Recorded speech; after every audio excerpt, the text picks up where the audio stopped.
Hey guys, welcome back to another video. Today we will be talking about the 2028 Republican primary. Yesterday we did the 2028 Democratic primary, which produced a Josh Shapiro win after a very contested convention. No one got a majority of delegates. So now we will move on to the Republicans. As you can see, we have the Vice President of the United States running, JD Vance. I absolutely think he will be a candidate and certainly the front runner heading in. I also think that Nikki Haley has too strong of presidential ambitions to sit this one out, considering that there isn't an incumbent president. That is very different from an incumbent VP, much weaker being a VP than being the incumbent president. So I think that she will run again. Very similar in terms of her electoral base. Is Glenn Youngkin. He will run. He's the governor of Virginia. Haley and Youngkin more on the moderate side. And then we have DeSantis. I could see him jumping into the ring, not too strong of ties with Vance, for example, like Marco Rubio is going to be the Secretary of State. He's not going to run against Vance. They have too strong ties. They have too strong of connections. But DeSantis, governor of Florida, I could see him running. And then there needs to be, I think there will be a need for, a populist really in the race, to put it simply. And Robert F. Kennedy Jr. will fill that role. I don't know why that sounded so weird. The Tulsi Gabbard types, the Vivek Ramaswamy types of the party, which is interesting because I believe right now he is still an independent, so it would require him actually becoming a Republican. So with that being said, let's get started. We've got Iowa first. Iowa caucuses on January 15th, or they might change the date, whatever. But they will probably follow the same calendar as 2024. And we have this little chart here where we could see how each state allocates their delegates, which will be incredibly important. Every state is a little bit different. And in Iowa, interestingly, no threshold, no winner take all threshold. So as long as you get what? As long as you get 2.5% of the vote, you do get a delegate. So I think that JD Vance will be the big winner. Heading into the first primary contest, it's not like anybody has momentum or anything. I think that JD Vance will just be too strong of a force, to deny him a win in Iowa. I think he'll be fine. You've got the large evangelical base. I think that they this time will turn around DeSantis. I think that DeSantis will actually do pretty solid this time around. He won 20% last time. He probably wins 25% or so this time. Maybe JD Vance wins some more. We'll see. I don't think that RFK Jr. will do that well in a socially conservative state like Iowa. I see him only getting 5% of the vote. I think that Nikki Haley will do solidly at maybe 17%. The issue here, unlike 2024 when she ran, is that you have Glenn Youngkin in the race now, heavily splitting that more moderate vote. So I think that Youngkin and Haley will about tie at 17.5. So everybody does win delegates, but JD Vance is the winner at 35% of the vote. Next up, we have the New Hampshire primary on January 23rd, 22 delegates up for grabs. And as you can see, they don't have a winner-take-all threshold, but the minimum threshold to gain delegates is 10 percentage points. So only if you get above 10% of the vote are you going to get any delegates.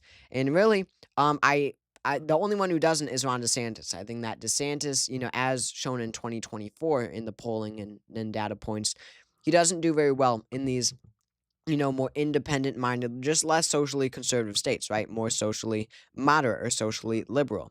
So I don't think that DeSantis raised that threshold. And this is exactly a state where RFK Jr. is going to do well. It's an open primary, lots of independents flooding the polls, as many of these other, more independent minded states are. I think that Youngkin will do very well in a more moderate state like New Hampshire. Of course, JD Vance being the vice president is going to gain delegates. But I think the big winner is going to be Nikki Haley. She did very well here in 2024. It was was it her best state besides Vermont, which she won? I think so. I think it was her second best state of the election cycle. I think that she will carry it pretty handily. A big blow to JD Vance's momentum after Iowa. And I really don't even think JD Vance will do all that well. Maybe Youngkin gets a little less. And honestly, RFK Jr. probably gets second. I think that RFK Jr. would surprise a lot of people here. But let's say Haley in first, Vance in second, RFK Jr. third, Glenn Youngkin in fourth. After that, in terms of delegates, for what it's worth, Vance is in the lead at 19, Haley at 15, Youngkin at 11, DeSantis at 10, RFK Jr. is at 7. Next up, we have the Nevada primary slash Nevada caucus. I forget which one actually matters. I think it's, yeah, no, it's the caucus that actually matters. I don't know if they'll keep it like that or what. But there's no threshold to gain delegates and no threshold for winner take all system. So as long as you get 3.85% of the vote, you do get delegates, which I would assume everyone does. I think that Kennedy would be able to get about 2 delegates, seven. Kennedy really does have a strong base, I feel like, in the Republican Party. I think that, he will maybe surprise some people, maybe not, who knows. Haley, this was not a good state for her in 2024. I'd put that at about 11% for her. I think that DeSantis would perform a little bit better, in a state like a more diverse state like Nevada.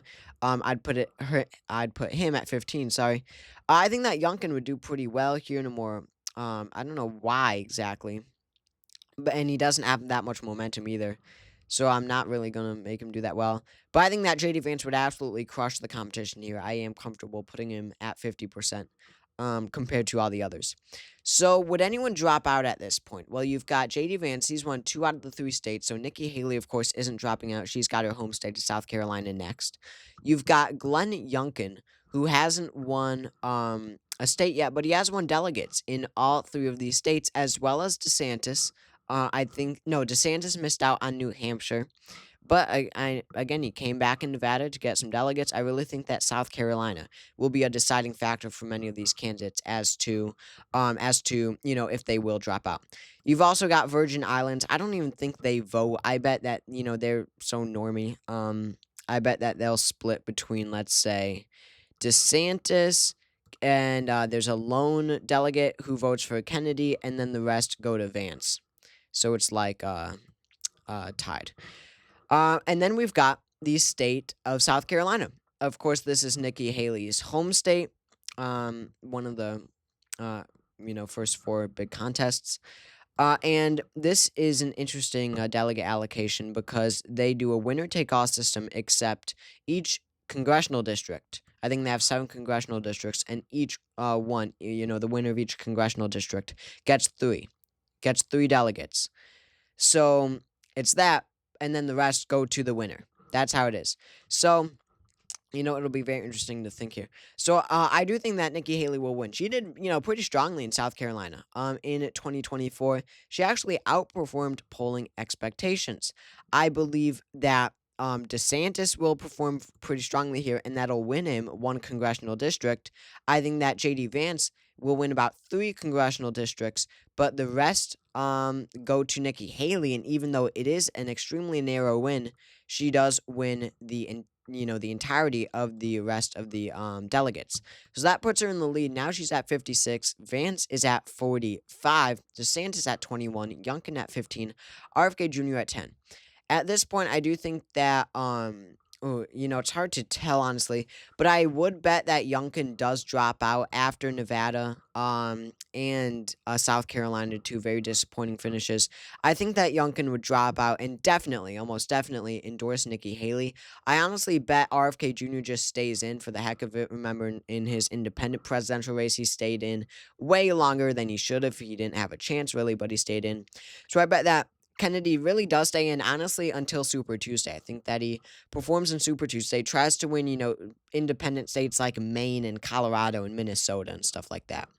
Next up, 3 days later, we do have the Michigan primary. So Michigan is a hybrid system. They have a 15% threshold to get delegates, or if you win over half the vote, 50% of the vote, you win all the delegates, a winner-take-all system.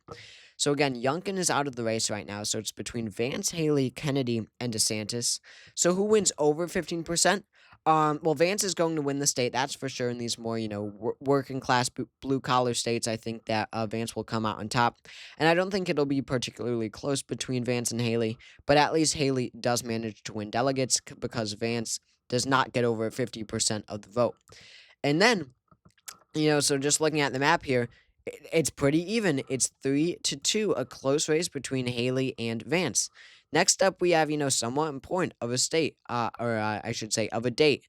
March 2nd, you've got Idaho. Okay, the Michigan caucuses, but that doesn't count. But you've got Idaho and Missouri. Idaho shouldn't come as a surprise. A major, major, major Vance state. Um, it's. I don't think he'll get over 50% because Kennedy will do quite well here and chip quite a few votes away from Vance. But over 20% of the vote. Vance gets it, and I doubt Haley does, but I bet DeSantis does. That's an interesting dynamic in these more socially conservative states, right? The strong Ted Cruz states from 2016. Those are the ones where DeSantis is going to do better than Haley, while in a state like whatever, New York, Massachusetts, Connecticut, Pennsylvania, Virginia, etc., Haley will outperform DeSantis. I don't think it'll be relatively close, but DeSantis is denied over 50% of the vote. And then we have Missouri. Missouri, there is no threshold, I guess we'll call it, to gain delegates. But if you get over 50%, you win all the delegates. I don't think that Vance will get over 57% in a four-way race. But again, all you need is 1.85% to get delegates. I bet Kennedy gets about 5% of the vote. I think that Haley and DeSantis run about evenly, maybe Haley slightly outperforming DeSantis. But JD Vance is the big winner at 44%. Now it's starting to really look good for JD Vance.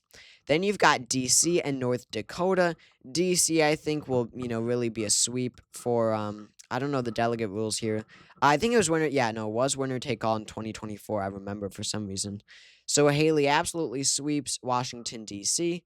and then North Dakota the caucuses as well. Let's check up on the rules here. So there is an unknown threshold, an unknown winner take all threshold. So let's just call it proportional. While we're here, so I think that Kennedy, he probably gets at least 3.45% of the vote. But and DeSantis and Haley here maybe run about evenly. DeSantis probably outpaces her quite a bit, and then JD Vance wins the rest of the vote. So now we head into March 5th, Super Tuesday, with this being the map. After the four first states, Haley hasn't won anywhere. It's been a JD Vance sweep. So at this point, I think it starts to really deteriorate for other candidates. I think at this point, I mean, honestly, if we're being realistic, or no, honestly bet Kennedy stays in the race. But I bet at this point, DeSantis drops out of the race and probably doesn't endorse anyone because I think in his heart he'd want Nikki Haley to win or more JD Vance to lose. But JD Vance is the favorite, so we wouldn't want to go against the favorite. But just look at that delegate count. It's close. It's 138 to 117. So on the map, it looks really good for JD Vance, but in terms of delegates, it is an incredibly tight race. So now it's a three-way race. DeSantis has dropped out. Vance, Haley, and RFK Jr.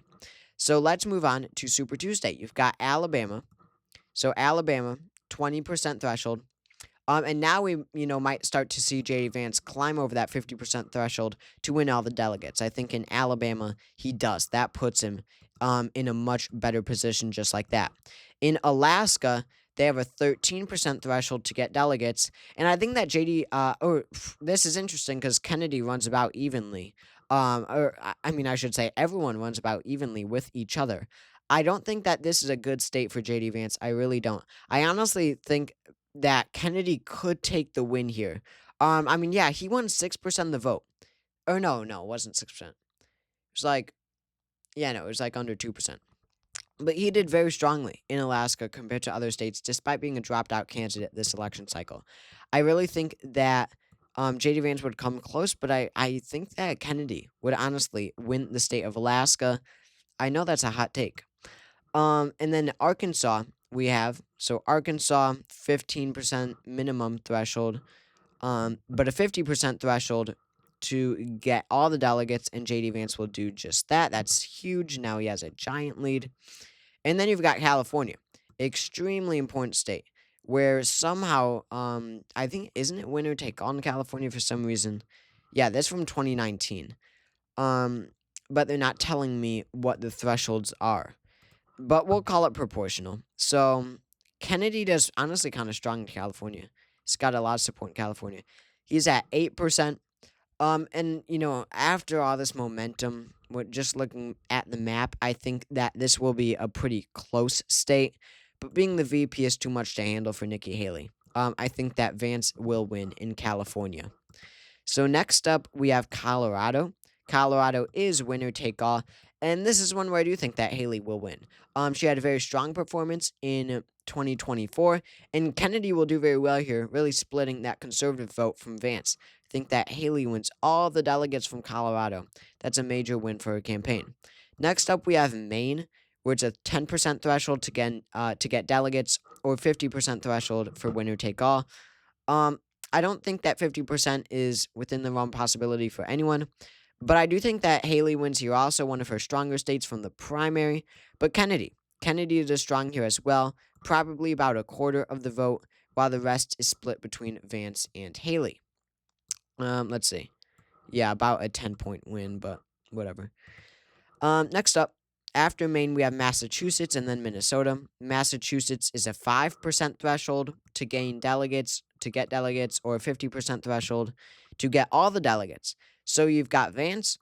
As you all would expect, Haley will win in Massachusetts. But Kennedy, Kennedy family, he'll do pretty well in Massachusetts, I feel like, especially among just Republicans. I'd put him at 15%. But yeah, no one's getting, I don't think, 50% of the vote here. I mean, honestly, it's close. I mean, yeah, isn't Haley gonna beat Vance by about 20 in Massachusetts? So yeah, I'm actually gonna give every single delegate in Massachusetts to Haley. That's huge. That is gigantic. Now it gets a little bit closer with those winner take all wins. Next up, we've got Minnesota. Minnesota, you need 10% of the vote to get delegates. So you've got Vance, you've got Haley, and Kennedy probably narrowly crosses that, I'd feel, in very independent minded Minnesota. I think that this is a relatively close race, but I do think that Vance would come out on top. I don't really see any reason to think that Haley would win in Minnesota. And then we have North Carolina. North Carolina, there is no threshold and also no winner take all threshold. So you just need 1.33% of the vote to get delegates. So Kennedy probably wins about 4% of the vote. And then you've got Haley, and then Vance. Of course, Vance is going to really sweep the South besides South Carolina just because it was Haley's home state. He wins by about 13 points there in North Carolina. But look at that delegate count. It is still relatively close, definitely enough for Haley to remain in the race. And then Oklahoma, and then Tennessee. In Oklahoma, you need 15 or 50. I do think that Vance would cross 50. That's a major win there. And then what? Tennessee is next. I believe, yes, it is. Tennessee, you need 20% to get delegates. So you've got Vance getting over 20, of course, not RFK Jr., and then Haley. I think that this is a really close race. I think I remember like surprising people how close it was in the primary in 2024. A southern state, but it is more socially moderate, a bit more than these other southern states. So Haley could do well. I'd put it at about an 8-point win for Vance there. And then it is Texas. Texas is huge. 20 and 50. Minimum threshold 20, maximum to win delegates is 50. So this one I have to do out because Vance could very well win over 50% of the vote, and then he wins all the delegates. Kennedy probably wins about 9% of the vote. I bet he doesn't do that that bad. And then Haley, I think, would do well. But will it be enough? No. I think that Vance is going to win every delegate in Texas. An absolute huge blow to Nikki Haley. Almost puts her out of it. And then Utah, a good state for Nikki Haley, over 50%. I would bet that she gets that. So at least she has that. And then Vermont, the only state that she carried in the 2024 primary, she gets over 50% there and wins all the delegates. That gives her a little boost, but after Texas, she's still 200 delegates down from Vance. And then finally, you got Virginia. Remember, Glenn Youngkin dropped out and endorsed Haley. I think that she would carry Virginia, but it is completely proportional here, by the way. And honestly, I don't even think it'll be that close. A 26-point win. Or no, what, 16-point win? I don't know. In Virginia. So after Super Tuesday, it remains a close race. I mean, not, necessarily that razor thin, but it remains close enough for Haley to stay in the race. It's 647 for Vance, 433 for Nikki Haley. Pretty strong performances so far. On March 9th, and by the way, RFK Jr. drops out right now. And then on March 9th, you've got American Samoa. I bet that they just give all their delegates to Vance. And then you've got March 12th, four, Super Tuesday number two, four more states casting ballots. Georgia. Georgia might be a good one for the suburbs around Atlanta. Those will be giant for her, for Nikki Haley, that is.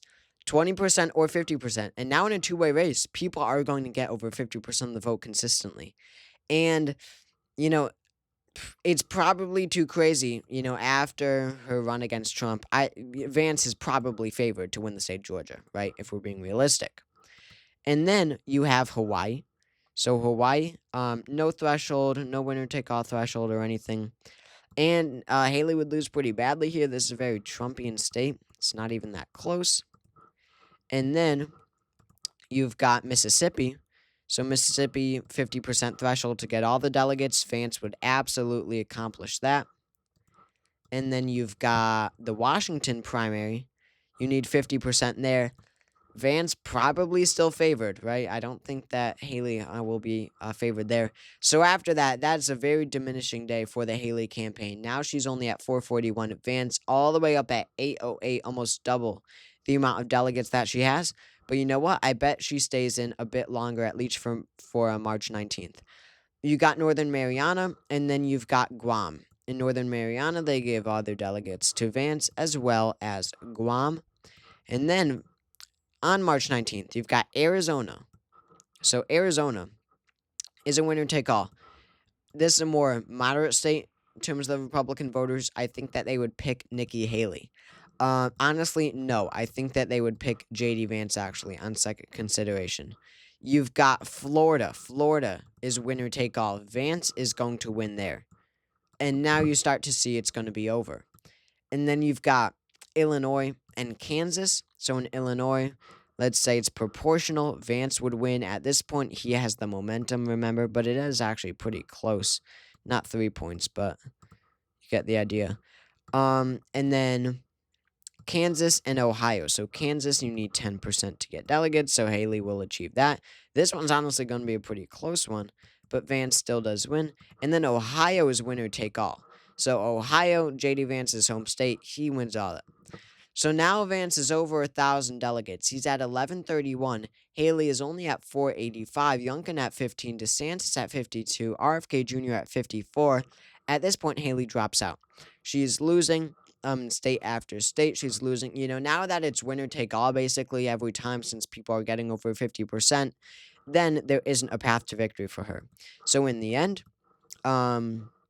Nikki Haley drops out at this point, and Vance wins all the delegates from the remaining states. And let's see if he has a majority. That's a question. Well, you see, he already is over a majority. J.D. Vance is the Republican nominee for president with a total of 1,838 delegates. Nikki Haley in second at 483. RFK Jr. does take third at 54, and he does carry the state of Alaska. DeSantis at 52. Youngkin at 15. I think that, as I've been saying for a while, I think that, and Puerto Rico, I think that J.D. Vance is, a clear favorite to be the GOP nominee in 2024. 2028, that is. I don't see how he could lose it at this point, but we'll see. So thank you all for watching this video, and I'll see you all later.